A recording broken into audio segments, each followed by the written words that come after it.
On tonight's show, we have Lindsay Shea Smith, Mr. Reese Hawkins, and our first guest, Zach Peacock and the Feathers. Check them out. I'm rocking right now, so this song's called Jimi Jam.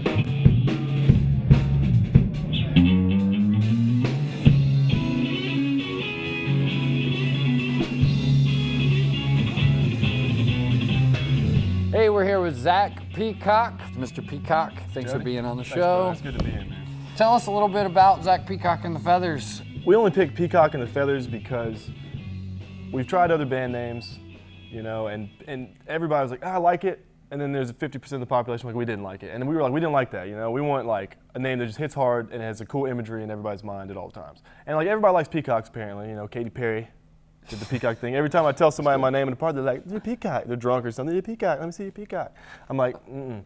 Right. But we picked Peacock and the Feathers because it's colorful, it's kind of groovy, and we decided, you know, fit the band.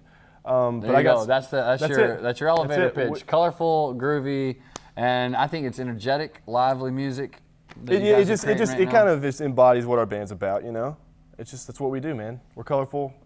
We're just here to play and perform and write music that people like. I mean, that's what we do it for. We do it for the people. We write songs as much as we love it. You being a musician, you know, it's really about connecting with the people. Absolutely. And you got to start with the name, man. If people don't like your name, they're not going to even give your music the time of day. Tell me what you're thinking, 'cause I can't read your mind, but I can tell you what I'm feeling. I'm gonna lay it on the line tonight, yeah.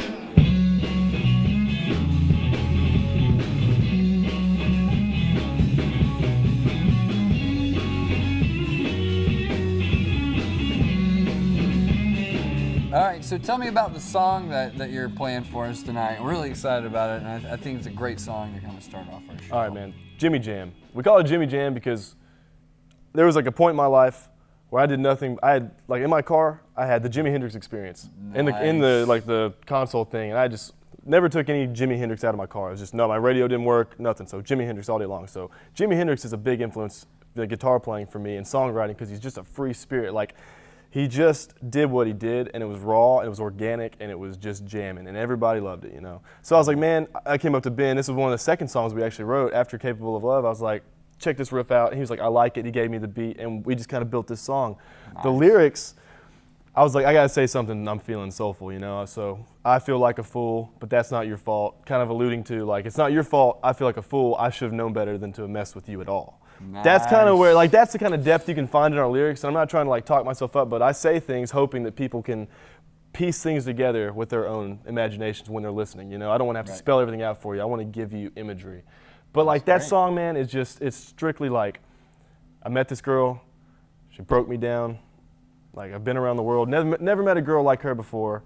Like, where'd she come from? Where the hell did she go, man? Like, that's just it in a nutshell. Like, it's just a song about frustration. I wanted to name it Frustration in C Sharp, but that's just too stupid sounding. So we call it Jimi Jam because, you know, it's paying homage, man. So that's Jimi Jam, bro. I love that song too. It's my favorite one to play. I feel like a fool. That's not your fault. I've learned many, many things, yeah. So I forget and try to ride away from you. Here we go.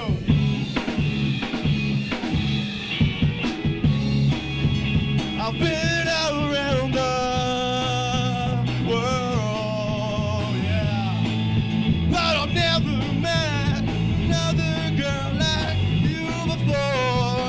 I want to know where the hell did you come from? Where did you go?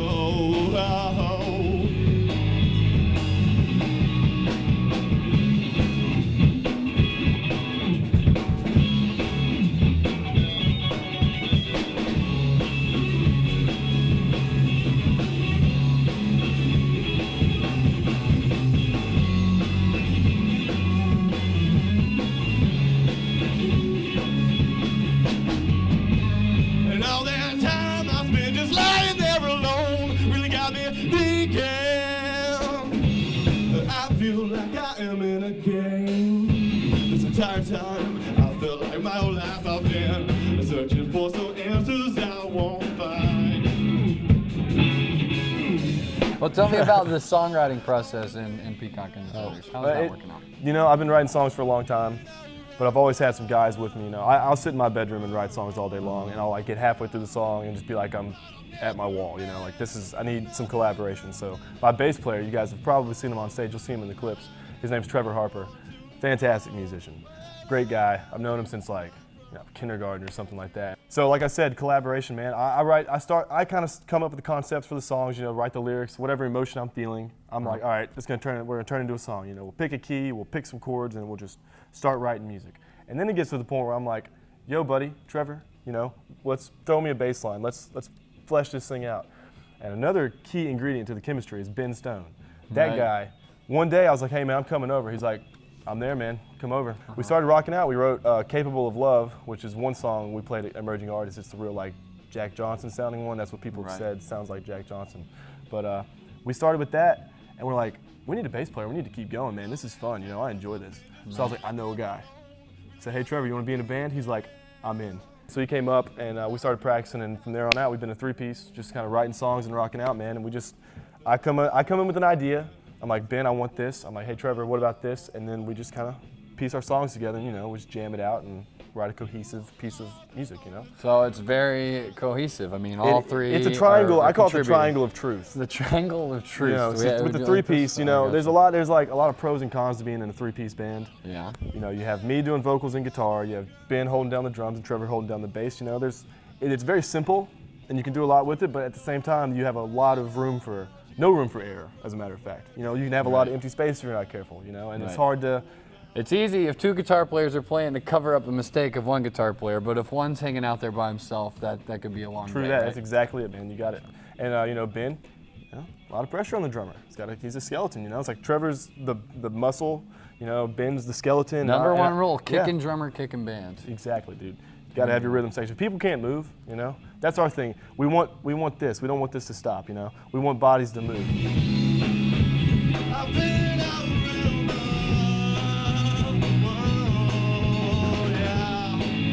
But I've never met another girl like you. I want to know where the hell you come from. Where did you go?